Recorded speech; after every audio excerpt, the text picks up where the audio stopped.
ഇന്നത്തെ എപ്പിസോഡിൻ്റെ ഒരു അടിപൊളി പ്രൊമോ വന്നിരിക്കുകയാണ്. അതിൽ ലാലേട്ടൻ പറയുന്ന ഒരു കാര്യമുണ്ട്, ഞാൻ ഈ സന്തോഷം എൻ്റെ പിള്ളേരുമായിട്ടൊന്ന് പങ്കുവെക്കട്ടെ എന്ന്. സംഭവം ഇതാണ്. അതിനു മുൻപ് വളരെ പ്രധാനപ്പെട്ട മറ്റ് രണ്ട് കാര്യം കൂടെ പറയാനുണ്ട്. പ്രൊമോയിൽ വന്ന കാര്യം എന്ന് പറഞ്ഞാൽ ലാലേട്ടന് ദാദാസാഹിബ് ഫാൽക്കെ അവാർഡ് കിട്ടിയതിന് ശേഷം ലാലേട്ടൻ വരുന്ന ആദ്യത്തെ വീക്കെൻഡ് എപ്പിസോഡിന് അതിൻ്റെ ഗംഭീരമായ ഒരു ആഘോഷമാണ്. അതിൻ്റെ കേക്ക് മുറിയും കാര്യങ്ങളും അണിയറ പ്രവർത്തകരും മത്സരാർത്ഥികളും എല്ലാം ചേർന്നുള്ള ഗംഭീര പാർട്ടിയാണ് അവിടെ നടക്കുന്നത്. അതിനിടയ്ക്കാണ് ലാലേട്ടൻ പറയും, ഞാൻ ഈ സന്തോഷം എൻ്റെ പിള്ളേരുമായിട്ടൊന്ന് പങ്കുവെക്കട്ടെ എന്ന് പറയുമ്പോൾ മത്സരാർത്ഥികൾ ഒന്നടങ്കം എണീറ്റ് കൈയടിക്കുന്ന ഒരു കാഴ്ചയും വളരെ മനോഹരമാണ്.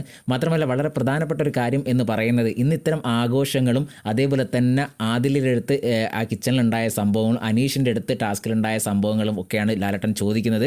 അതുകൂടാതെ ഇന്ന് എവിക്ഷൻ പ്രക്രിയ ഉണ്ടാവില്ല എന്ന് അറിയാൻ കഴിഞ്ഞിട്ടുണ്ട്. എവിക്ഷൻ പ്രക്രിയയുമായി ബന്ധപ്പെട്ട കാര്യങ്ങളൊക്കെ നാളെ തന്നെയാണ്. നാളെയാണ് കൂടുതലും വളരെ എപ്പിസോഡ്, അതായത് ഈ ബിഗ് ബോസുമായി ബന്ധപ്പെട്ട പ്രധാനപ്പെട്ട കാര്യങ്ങളൊക്കെ നാളെ തന്നെയാണ്. ഇന്ന് ലാലേട്ടന് ഈ ദാദാസാഹിബ് ഫാൽക്കെ അവാർഡ് കിട്ടി ആദ്യമായിട്ട് ലാലേട്ടൻ ബിഗ് ബോസിലേക്ക് വരികയാണ്. അതിൻ്റെ ഒരു ആഘോഷങ്ങളും കാര്യങ്ങളാണ് ഇന്നത്തെ എപ്പിസോഡിൽ പ്രധാനമായിട്ടുള്ളത്. മറ്റ് അപ്ഡേറ്റുമായി നമുക്ക് ഉടനെ വരാം.